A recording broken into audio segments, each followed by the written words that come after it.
என் அன்பு சொந்தங்கள் சிந்திக்கணும்.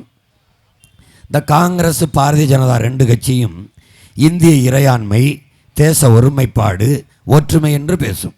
அதையே திராவிட கட்சிகளும் பேசும், திமுகவும் அதிமுகவும் பேசும்.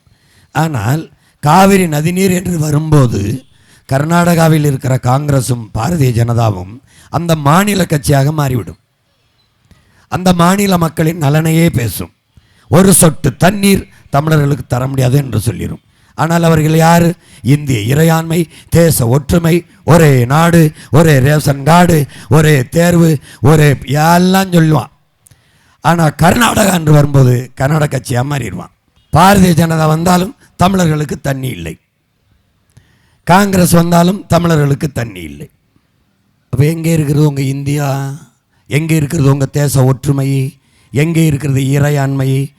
அந்த இறையாண்மையும் தேச ஒற்றுமையும் தமிழனுக்கு மட்டும் இருக்கணும். எப்படி?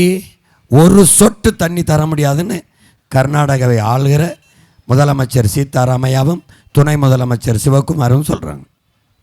அந்த கட்சி ஜெயிக்க வேண்டும் என்பதற்காக நம்முடைய தமிழ்நாட்டின் முதலமைச்சர் ஐயா ஸ்டாலின் போய் அங்கே 1.25 கோடி தமிழர்கள் வாழ்கிறோம், நீங்கள் எல்லாரும் இந்த காங்கிரஸுக்கு ஓட்டு போடுங்கள் என்று சொல்கிறார்.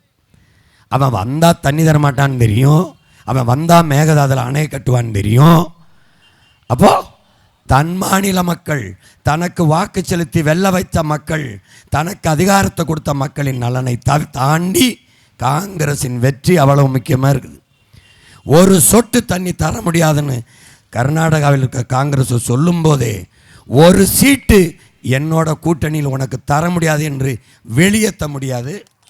போன முறை 25 சீட்டை கொடுத்துட்டு இந்த வாட்டி 29 சீட்டை கொடுத்து அதுலேயும் ஒரு ராஜ்யசபா மாநிலங்களவை உறுப்பினரும் கொடுத்து, எப்படி எதுக்காக இவ்வளவு?